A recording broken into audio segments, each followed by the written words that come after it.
So now let's start the new chapter of A-levels biology, and that is the cell surface membrane and transport. And this is one of the most important chapter. इसमें आपकी basics बहुत strong होनी चाहिए तो आप आगे further proceed कर पाओगे बाकी chapters को. And I want to just say that there are two things. Number one is the cell surface membrane जिसको हम इस वीडियो में discuss करने वाले हैं. And in the next part we'll be discussing the transport. Okay, transportation in human beings कैसे होती है. This is not the blood one. This is another thing. ठीक है, वो हम आगे discuss करने वाले हैं. Well, तो फर्स्ट ऑफ ऑल जो subscribe this channel do not forget to click on the bell icon to be notified on time, ताकि आपको इस वीडियो की चैप्टर की सारी पार्ट्स आप तक टाइम से पहुंच जाए. First of all let's discuss that cell surface membrane is also having the structures. Structure का नाम है, ठीक है. पहली बात तो ये कि सेल सरफेस मेम्ब्रेन का दूसरा नाम प्लाज्मा मेम्ब्रेन भी है. इसको प्लाज्मा मेम्ब्रेन भी कहते हैं. प्लाज्मा मेम्ब्रेन का जो फंक्शन है, बेसिकली इसका स्ट्रक्चर समझो, भी फंक्शन नहीं, पहले हम इसका स्ट्रक्चर समझेंगे. इसका स्ट्रक्चर कहलाता है फ्लूइड मोज़ेक मॉडल. ठीक है, ये जो स्ट्रक्चर बनता है, भी आप आगे डायग्राम्स देखोगे, डायग्राम्स से आपको पता चलेगा कि what does it mean by fluid mosaic model. Fluid का मतलब होता है the refers of the movement of phospholipids. देखो, fluid basically you know it's a liquefied thing, ठीक है. It is something like liquid, ठीक है, इस तरह का कुछ, पर it is the movement of phospholipids. जो सेल सरफेस मेम्ब्रेन है ना, हमने दो चीज़ें पढ़ी थी इन योर सेल स्ट्रक्चर. एक सेल वॉल जो कि सिर्फ प्लांट्स में होती है, and the cell surface membrane prokaryotic cell में भी होती है सेल वॉल वैसे, and the cell surface membrane जो कि सब में होती है. This is partially permeable. ये तो पॉइंट आपको पता है बचपन से, ठीक. नाउ फ्लूइड मोज़ेक मॉडल का मतलब है, in the word fluid mosaic, आपको इन दोनों को डिफाइन करना है. आपसे डेफिनेशन पूछी जाएगी तो आपको दोनों फ्लूइड और मोज़ेक दोनों वर्ड्स को डिफाइन करना है. आपको कंप्लीट मार्क्स मिलेंगे. डेफिनेशन इसके प्रॉपर्ली याद करके जाओ. Fluid refers to the movement of phospholipid. What is phospholipid अभी हम डिस्कस करने वाले हैं. जो नीचे स्ट्रक्चर गिवन है आपको, ये फॉस्फोलिपिड का स्ट्रक्चर है. तो इस फॉस्फोलिपिड के स्ट्रक्चर को जब ये मूव कर रहा होता है in the cell surface membrane, अभी आप देखोगे कैसे होती है इसकी मूवमेंट. बेसिकली इसकी टेल्स भी और हेड भी मूव करता है. तो उस बेसिकली इस मूवमेंट को सेल सरफेस मेम्ब्रेन में, इस मूवमेंट को कहते हैं हम लोग fluid. And the mosaic word is refer to the scattered proteins in the phospholipid bilayer. जब फॉस्फोलिपिड बाइलेयर का स्ट्रक्चर है, अभी आपको पता चल जाएगा what is mean by the phospholipid bilayer.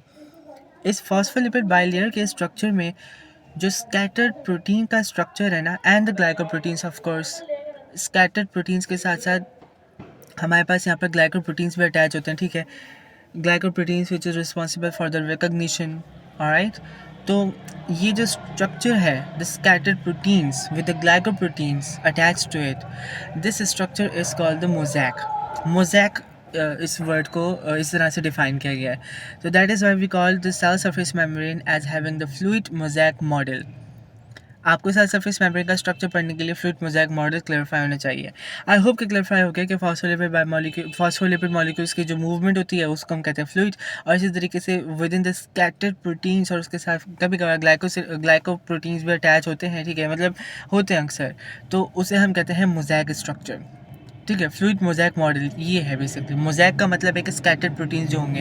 अब there are few types of proteins हम आगे डिस्कस करने वाले हैं. First of all discuss the phospholipid. Phospholipid have the hydrophilic head and hydrophobic tail. And you already know what is mean by that. Hydrophobic means water loving. Hydrophobic means water hating. Hydrophilic means water loving. इनका जो head होता है वो hydrophilic in nature होता है. Phospholipid have hydrophilic head यानी कि water loving head and hydrophobic tails यानी कि water hating tails. अभी आप स्ट्रक्चर में देखने वाले हो क्या कैसा होता है इसका स्ट्रक्चर. जो हाइड्रोफिलिक हेड है ना, उसमें हमारे पास एक स्ट्रक्चर कहलाता है, दैट्स ग्लाइसरॉल, ठीक है. एक ग्लाइसरॉल का मॉलिक्यूल है. और यहाँ पर हमने पढ़ा था लिपिड का स्ट्रक्चर. लिपिड का स्ट्रक्चर तुम लोगों को याद है, ठीक है. What is phospholipid? ऐसा कॉन्जुगेटेड मॉलिक्यूल जिसमें हमारे फॉस्फेट ग्रुप भी अटैच है आकर और लिपिड भी मॉलिक्यूल अटैच है, ठीक है. लिपिड का स्ट्रक्चर क्या था? लिपिड का स्ट्रक्चर था कि आपके पास ग्लाइसरॉल में हमारे पास 3 फैटी एसिड्स हैं और एक ग्लाइसरॉल है, और वो आपस में मिलाकर लिपिड का मॉलिक्यूल बनाता है. लेकिन जब फॉस्फोलिपिड की बात करोगे तो यहाँ पर दो हमारे पास व्हाट कैन वी से बेसिकली हमारे पास 2 फैटी एसिड्स होती हैं और एक जो ग्लाइसरॉल का OH ग्रुप है उसके साथ फॉस्फेट ग्रुप अटैच होता है. That's why it's known as a phospholipid. और इनमें जो दो टेल्स होती हैं, दो फैटी एसिड्स होती हैं बेसिकली जो टेल बना रही हैं, ये जो दो फैटी एसिड है इसमें एक सैचुरेटेड होती है हमेशा और दूसरी हमेशा अनसैचुरेटेड होती है। ये की पॉइंट से याद कर लो इनके डायग्राम्स। अब यहाँ तुम्हें एग्जामिनर डायग्राम बनाने का भी कह देता है सीरियसली, तो ये डायग्राम अच्छे से याद कर लो। ओके, एक सैचुरेटेड फैटी एसिड है और एक अनसैचुरेटेड फैटी एसिड है। अगर तुम्हें फ़र्क समझना दोनों का, what is mean by the saturated fatty acid and unsaturated fatty acid, तो बायोमोलिक्यूल का चैप्टर देख कर आओ, ठीक है, वहाँ मैंने बताया हुआ है। Now phospholipids are arranged so that hydrophobic non polar. अब हाइड्रोफोबिक का मतलब तो नॉन पोलर ही होता है। Tails do not face water because water repelling होते हैं। Water is on both the intracellular and extra cellular side. अब वाटर सेल के बाहर भी होगा और सेल के अंदर भी होगा। सेल के बाहर जो तो हमारे पास सेल्युलर कंटेंट होता है, ठीक, उसके साथ हमारे पास वाटरी सॉल्यूशन है। इनसाइड द सेल साइटोप्लाज्म है हमारे पास। ओके, जो cytoplasm is a watery solution type, liquid type होता है जो जेल लाइक स्ट्रक्चर। तो दोनों जब वाटर हैं तो फिर यानी कि इसका मतलब ये कि यहाँ पर तो क्लियर रिटन है कि हाइड्रोफोबिक टेल्स जो है वो वाटर रिपेलिंग है। तो वाटर रिपेलिंग है तो इसी तरीके से बाय लेयर का स्ट्रक्चर बनता है। यहाँ ये कॉन्सेप्ट समझना कि हमारे पास सेल के बाहर और सेल के अंदर दोनों जगह वाटरी सॉल्यूशन होता है। वाटर तो प्रेजेंट होगा। तो उसके अलावा क्या होता है, हमारे पास एक फॉस्फेट ऐसा लगा हुआ है और दूसरा फॉस्फेट को उल्टा कर लो, यानी कि एक फॉस्फेट का हेड नीचे आएगा और उसकी टेल्स ऊपर है, और इस फॉस्फेट को नीचे उठा कर रख दो सामने वाले फॉस्फेट के। ये बाइलेयर कहलाता है, यानी कि दोनों की टेल्स आपस में मैच करी है, इनसाइड है, और दोनों के हेड आउटवर्ड्स है। हेड क्या है, हाइड्रोफिलिक नेचर है, तो जो यहाँ वाला इस जो डायग्राम आपके सामने विजिबल है, इसका जो हेड है वो बाहर वाले कंटेंट को फेस कर रहा है वाटर के, और जो नीचे वाला हेड अभी आपने लगाया है उसको हम एज्यूम जो किया कि हम लोगों ने, ठीक है, उसका जो हेड है वो साइटोप्लाज्म को फेस कर रहा है। And this is how they are facing, and this is how the bilayer structure is formed. Bilayer structure इसी तरह से form होता है. This is what you need to know about it. Phospholipids are arranged so that the hydrophobic non-polar tails do not face water. Okay. Therefore tails point inwards, जो मैंने अभी आपको बताया, and hydrophilic heads face the aqueous media. और ये structure है bilayer का, that's the phospholipid bilayer. It's lipid bilayer by phospholipid bilayer. ठीक, इसमें हमारे पास क्या है कि हमारे पास हेड जो है, अब देखो दो हमारे पास फॉस्फोलिपिड मॉलिक्यूल्स आपस में अटैच है, ठीक है, और जो हमारे पे पोलर हेड है वो हमारे पास वाटर, बाहर जो कंटेंट है सारे का वो भी वाटर है, उसको फेस कर रहा है। नीचे वाला जो फॉस्फोलिपिड हेड है वो इनसाइड द वाटर, यानी कि साइटोप्लाज्म को फेस कर रहा है, और जो दोनों की टेल्स हैं वो आपस में एक दूसरे को फेस कर रही हैं because they are hydrophobic in nature. This is the structure, this is called the bilayer. ठीक है, मेम्ब्रेन फ्लूइडिटी होता है basically, fluid you know about it, और मेम्ब्रेन की fluidity which is affect basically by some things. ठीक है, मतलब कुछ आपको फैक्टर्स याद करने हैं। देखो basically membrane fluidity refers to the viscosity of the lipid bilayer of the cell membrane.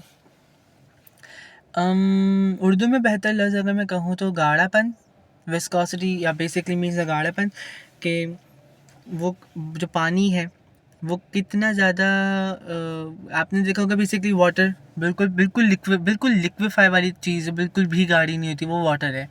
और अक्सर बेशतर कुछ अच्छे एग्जांपल दूँ अगर मैं, लाइक फॉर सपोज आप खीर बना रहे हो, हलवा तो नहीं, मैं खीर अगर आपने कभी बनाई हो तो आपको या आपने देखी हो कभी, तो वो सॉलिड नहीं होती है, वो हार्ड नहीं होती है, आप उसको इजीली चम्मच के थ्रू खा लेते हो।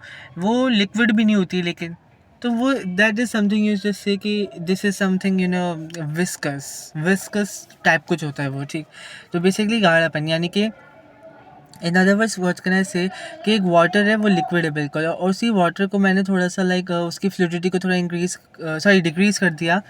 फ्लूइडिटी को मैं जब डिक्रीज़ किया तो उसके अलावा वो जो स्ट्रक्चर था सेल का वाटर वाला, वो थोड़ा जेल लाइक स्ट्रक्चर हो गया। तो हम एक जेली को कभी भी सॉलिड नहीं कहोगे, ठीक है, और एक जेली को कभी भी लिक्विड नहीं कहोगे, फिर वो क्या चीज़ होती है? This is the key point basically. तो विस्कस जो थिंग है ना वो इस चीज़ से रेफर कर रही है, and that's the key point. अब इसी वीडियो में डिस्कस कर लेते हैं that what is the factors that affect the membrane fluidity. सबसे पहले तो टेल लेंथ, जो आपके पास टेल की लेंथ है अगर वो लॉन्ग होगी, देखो this is very easy chapter by the way, I know something is very new पर ईजी है, स्टिल कॉन्सेप्ट बिठाने के लिए टाइम इतना ज़्यादा नहीं लग पाएगा। ठीक है, इसकी जो टेल की जो लेंथ होती है, अगर टेल की लेंथ लॉन्ग है, यानी कि हमारे पास जो फैटी एसिड्स है जो कि एक सैचुरेटेड है और एक अनसैचुरेटेड है, फॉस्फोलिपिड बाइलेयर स्ट्रक्चर, इसमें अगर ये लॉन्ग टेल होगी हमारे पास जो fluid will be less fluidity होगी उसकी। ठीक है, मेम्ब्रेन की लेस फ्लूइडिटी का मतलब है कि देयर आर चांसेस कि वो ज़्यादा गाढ़ा हो। ठीक है, ये पॉइंट याद रखो भाई। गाढ़ा नहीं, आप सिंपल ये कर लो कि उसके वो कम फ्लूइड होगा, लेस फ्लूइड होगी, मेम्ब्रेन की फ्लूइडिटी कम हो जाएगी। सैचुरेशन ऑफ फैटी एसिड से क्या होगा भाई, देखो सैचुरेशन ऑफ फैटी एसिड का मतलब है the more unsaturated they are, the more fluid the membrane, और जितने ज़्यादा सैचुरेटेड होंगे उतना लेस फ्लूइड होगा। तो जितने अनसैचुरेटेड होंगे ना, तो उसके पास आपको पता है, आप अगर आपने अभी बायोमोलिक्यूल का स्ट्रक्चर देखा, मैं बायोमोलिक्यूल्स में आपको लिपिड पढ़ा चुका हूँ, तो वहाँ जाओ जाकर लाजमी देखो, दैट्स अ वेरी इंपॉर्टेंट की पॉइंट एट ऑल। वहाँ हमें अच्छे से पढ़ाया था कि हमारे पास सैचुरेटेड और अनसैचुरेटेड फैटी एसिड में क्या डिफरेंस है। तो वहाँ पर मैंने आपको बताया था कि जब हमारे पास अनसैचुरेटेड फैटी एसिड होंगे ना, हमारे पास स्पेस होगा, जब स्पेस होगा तो यार फ्लूइडिटी उसकी ऑलरेडी इंक्रीज़ कर गई है, ठीक है, and that's why we just say about it कि उसकी जो फ्लूइडिटी है वो मेम्ब्रेन की वो बढ़ जाती है। उसका एक सॉलिड रीज़न यहाँ पे लिखा हुआ है कि unsaturated fatty acid tails are bent and fit together more loosely, क्योंकि वो थोड़ा सा बैंड हो जाती है। आपने अभी स्ट्रक्चर देखा था, अभी आपने ये साइड पे स्ट्रक्चर देखो फॉस्फोलिपिड का, इसमें ये जो सैचुरेटेड फैटी एसिड है वो बिल्कुल स्ट्रेट है, वाइल जो अनसैचुरेटेड फैटी एसिड है वो थोड़ी सी बैंड है, उनमें थोड़े से किंग्स हैं। ये किंग्स KINK, ये वर्ड इंपॉर्टेंट है बाय द वे, मार्क्स के में यूज़ किया गया है, या बैंड भी आप यूज़ कर सकते हो, और इसकी वजह से वो थोड़ा सा फिट टुगेदर मोर लूज़ है थोड़े से, लाइक ऑफ कोर्स कोई चीज़ जहाँ स्पेस ज़्यादा है वो चीज़ लूजली अटैच है एक दूसरे से, तो उसमें फ्लूइडिटी ऑलरेडी इंक्रीज हो चुकी है, that's a common sense thing. Cholesterol basically regulates the fluidity of membrane, ये रेगुलेट करता है। रेगुलेट इन द सेंस कि देखो, रेगुलेट इन द सेंस कि आप जब टेम्परेचर को इंक्रीज़ करोगे तो कोलेस्ट्रॉल फ्लूइडिटी को डिक्रीज़ कर देगा, आप जब टेम्परेचर को डिक्रीज़ करोगे तो कोलेस्ट्रॉल फ्लूइडिटी को इंक्रीज़ कर देगा, ठीक है। ये कोलेस्ट्रॉल का फंक्शन है कि वो, ये जो मैंने पॉइंट बोले इसको खैर तुम लिख लो नोट्स में, पर ये कोलेस्ट्रॉल जो है वो फ्लूइडिटी को रेगुलेट करता है, ठीक है। कि अगर टेम्परेचर बढ़ रहा है तो उस पर कोलेस्ट्रॉल फ्लूइडिटी को डिक्रीज़ कर रहा है, यानी खुद से कोई काम नहीं कर रहा है, लेकिन टेम्परेचर के चेंज होने से ये खुद मेम्ब्रेन को रेगुलेट कर रहा है अकॉर्डिंगली टू दैट, ताकि सेल सरफेस मेम्ब्रेन कहीं से भी डैमेज या फिर कहीं से भी अपने वो जो फंक्शन, जिस फंक्शन के लिए सेल सरफेस मेम्ब्रेन बना है वो फंक्शन प्रोसीड करने के काबिल रहे। तो ये वो फंक्शन करता है कोलेस्ट्रॉल। अच्छा, जब आपका टेम्परेचर, अब तुम मुझे खुद एक बात सोचो, अगर किसी चीज़ का टेम्परेचर कम है, ठीक है, अगर आपने पानी का टेम्परेचर कम कर दिया, पानी को ठंडा करने के लिए रख दिया, तो वो सॉलिड फॉर्म में बनेगा, लाइक वो जेली बनेगा, फिर जेली से सॉलिड, इस तरह से, ठीक है। और अगर आप टेम्परेचर को इंक्रीज़ कर रहे हो, लाइक अगर आपके पास आइस, और आइस का अगर आप टेम्परेचर इंक्रीज़ कर दोगे तो वो पानी बन जाएगा। लेकिन यहाँ पर एक चीज़ डिफरेंट हो रही है, बिल्कुल अपोजिट हो रही है, और वो क्या, वो बेसिकली ये कि जब आप टेम्परेचर को डिक्रीज़ कर रहे हो तो उससे हमारे पास जो कोलेस्ट्रॉल है वो फ्लूइडिटी को इंक्रीज़ कर रहे हैं। यही तो की पॉइंट है, यही तो की पॉइंट है, preventing it from being too rigid.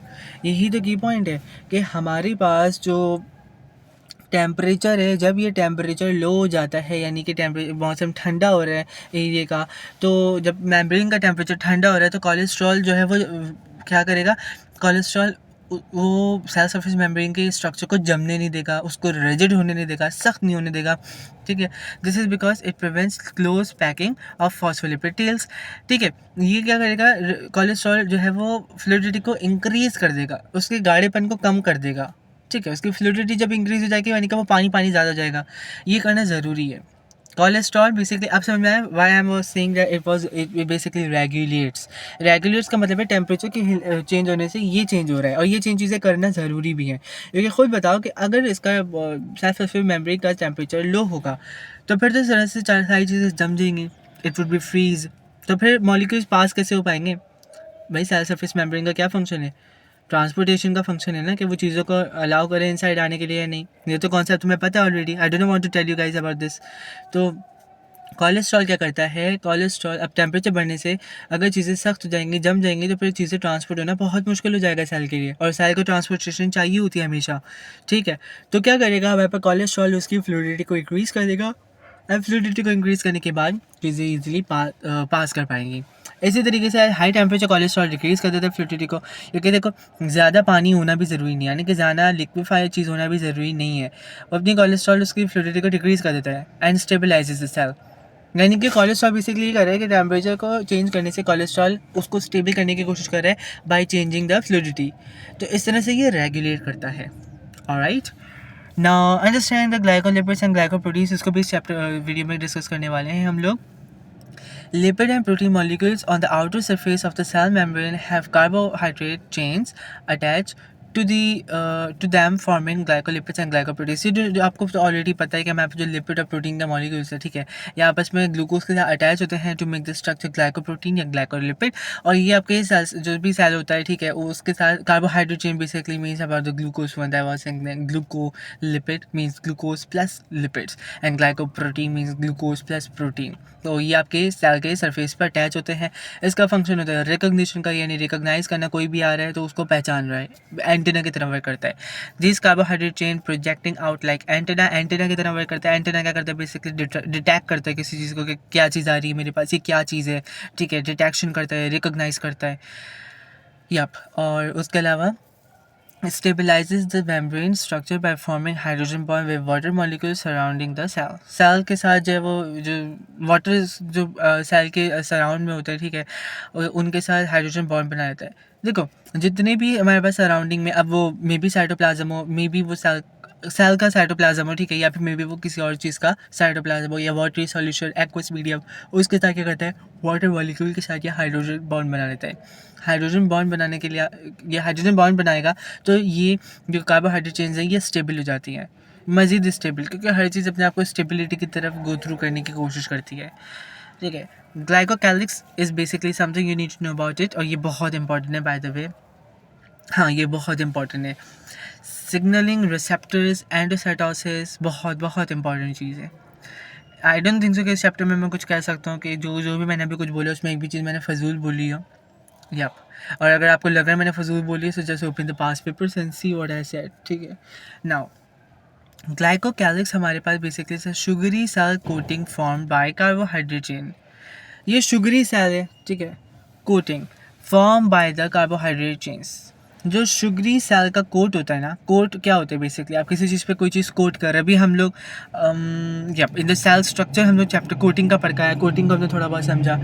तो बेसिकली ये वो फंक्शन, ये ग्लाइकोकैलिक्स शुगरी सेल कोटिंग होती है which is form by the carbohydrate chains. Carbohydrate की जो चेन्स है उससे जो कोड बनता है दैट्स द शुगरी सेल, ठीक है, बिकॉज कार्बोहाइड्रेट से तो शुगर तो ऑफ कोर्स होगा इसमें, ठीक है। Yup, and that is basically called the glycocalyx. और उसके अलावा it also act as the receptor molecule. Receptor molecule की तरह भी एक्ट करता है, यानी कि रिसेप्टर का फंक्शन क्या होता है, रिकॉग्निशन करना, ठीक है, डिटरमिन कर देना, किसी चीज़ को डिटेक्ट कर देना, ये बेसिकली वो फंक्शन करता है glycocalyx. It have the function of the cell signaling receptors की तरह से एक्ट करता है। Secondly this works at the endocytosis की तरह से भी वर्क करता है। ओके, एंडोसाइटोसिस की तरह से किस तरह से वर्क करता है, सबसे पहले देखो what is the process behind both of them, के signalling receptor recognise messenger molecules, ठीक है, मैसेंजर मॉलिक्यूल्स को रिकॉग्नाइज करता है like hormones and neurotransmitters.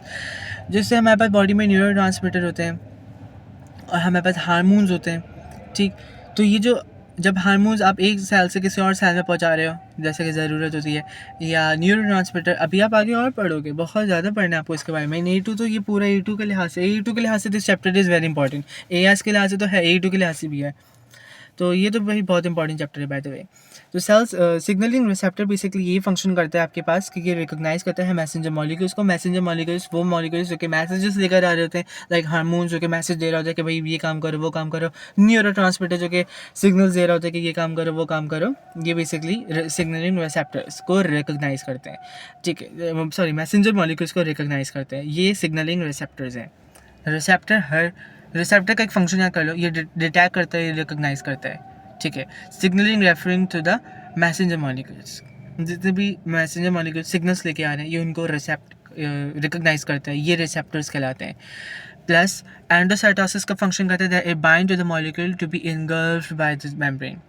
Endocytosis का मतलब है किसी चीज़ को अपने अंदर ले लेना, इनगल्फ कर लेना। इनगल्फ का मतलब है लाइक फॉर सपोज सामने एक छोटी सी बॉल पड़ी हुई थी और मैंने अपने हाथ से उस बॉल को पूरा पकड़ लिया और मैंने अपने हाथ में उस बॉल को छुपा लिया, मैंने उस बॉल को इनगल्फ कर लिया। Well this is not a good example, क्योंकि मैंने अभी तक उस बॉल को पकड़ा हुआ है, मेरा जो हाथ है वो उस बॉल को खा नहीं सकता। पर इनगल्फ करने का मतलब है कि आपने उसको सिर्फ ना के पकड़ा है, बल्कि आप उसको या तो अपने अंदर प्रोटेक्ट कर लिया, लाइक यहाँ पे एग्जाम्पल तो बाय द वे सही है वैसे। हाँ, इनगल्फ का मतलब बेसिकली ये होता है कि आप उस चीज़ को पकड़ लेते हो ठीक है, मॉलिक्यूल को, और मॉलिक्यूल को पकड़ कर फिर एक तरीके से वेसिकल बना देता है, जिस वेसिकल के अंदर वो मॉलिक्यूल होता है। या this is what I want to say. वो इसी तरीके से मॉलिक्यूल होगा जो उसके अंदर ही रहेगा पूरा, और इस तरह से बेसिक फंक्शन नहीं कर रहा होता है एंडोसाइटोसिस का। भी हम एंडोसाइटोसिस बाय द वे पढ़ेंगे डिटेल में, डोंट वरी अबाउट इट, इसलिए मैं उसको थोड़ा डिटेल से भी नहीं बता रहा। Well, it also act as a cell markers या antigens allowing cell to cell recognition. Cell to cell यानी एक सेल से दूसरे सेल के रिकॉग्निशन को भी अलाउ करते हैं। These are called as cell markers या सेल एंटीजेंस, ठीक है। ग्लाइकोप्रोटीन्स हो गया या ग्लाइकोलिपिड्स हो गया, हमारे पास क्या कहलाते हैं, एज अ सेल मार्कर या सेल एंटीजेंस। आप एंटीजेंस कह लो तो ज़्यादा बेहतर है, सेल मार्कर्स भी कह सकते हो आप। They basically allow you whatever you want to write it, ठीक है, दोनों का सेम ही मतलब है। Allowing the cell to cell recognition, एक सेल से दूसरे सेल को रिकॉग्नाइज करना। अभी रिकॉग्नाइज करना क्यों ज़रूरी है? इसलिए भी तो ज़रूरी है कि वो जो सेल मेरे पास आ रहा है, क्या वो मेरी ही बॉडी का सेल है या वो वायरस है या वो कोई और पार्टिकल है जो मेरी बॉडी का नहीं है, ठीक है। तो ये चीज़ इंपॉर्टेंट है, इसी वजह से cell recognition is something very important. Cell recognition इसलिए इंपॉर्टेंट है कि वो जो सेल आ रहा है, क्या वो मेरी बॉडी का सेल है या फिर वो किसी और बॉडी का सेल है। अगर तो मेरी बॉडी का सेल है सो दैट्स ओके, अगर वो किसी और बॉडी का सेल है तो वो फिर फर्दर एक्शन लेते हैं कि यार अब ये करो वो करो, ठीक है। तो वो सारी चीज़ें, that's something very important, you need to know about it. Now understand the type of protein which are present in the cell surface membrane, जिसे हम प्लाज्मा प्रोटीन भी कहते हैं because it is in the plasma membrane. Number one is the integral protein, that is also known as the intrinsic protein. Number two is the peripheral protein, जिसको हम extrinsic भी कहते हैं। इंटीग्रल प्रोटीन या intrinsic protein हमारे पास trans membrane protein भी कहलाते हैं, और trans membrane protein are basically the proteins that are found embedded within the cell membrane. Cell membrane के अंदर ही होते हैं। अब तुम इनका स्ट्रक्चर देखोगे तो तुम्हें ऑलरेडी पता चल जाएगा व्हाट आर द प्रोटीन्स, ठीक है, किस तरह के प्रोटीन्स होते हैं। May be found in the inner layer, outer layer और spanning the whole membrane. These are transmembrane proteins, ठीक है, helps in movement in and out of cell. Okay, I hope you understand. While the peripheral या extrinsic proteins जो होते हैं हमारे पास, that can be present inside or outside of the cell membrane, which can be the intracellular और extracellular proteins. Extracellular peripheral proteins हमारे पास communication के लिए receptors और उसी के साथ साथ recognition proteins कहलाते हैं, और ये इस तरह के proteins मौजूद होते हैं। While if you just talk about the intracellular peripheral proteins, ये हमारे पास structural support देते हैं attached to the cytoskeleton of the cell.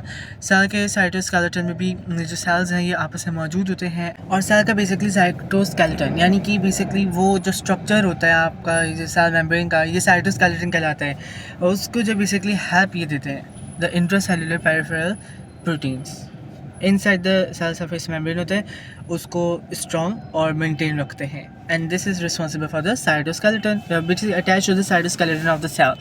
तो इस तरह से बेसिक फंक्शंस दे होते हैं। Now quickly understand the function of the trans membrane proteins. It act as gateways and can transform, helping in facilitated diffusion and active transport. अब देखो ये जो स्ट्रक्चर है ना तुम्हें सामने है, इसको मुझे पढ़ाने में काफ़ी टाइम लग सकता है क्योंकि मैं चाहता हूँ कि आपकी बेसिक्स अच्छी हो जाए। यहाँ पर ये सेल सरफेस मेम्ब्रेन है, ये जो सेल सरफेस मेम्ब्रेन है सबसे पहले यहाँ पे फॉस्फोलिपिड बाइलेयर, और ये स्ट्रक्चर तुम्हें इतना अच्छा पता होना चाहिए कि you have an ability to make it. तुम इस काबिल होने चाहिए कि तुम्हें बनाना आना चाहिए, बिकॉज तो तुमसे ड्राइंग्स पूछ सकते हो, और ये ड्राइंग्स तो अक्सर पूछी भी गई हैं, ठीक है। तो या दिस इज़ वेरी इंपॉर्टेंट।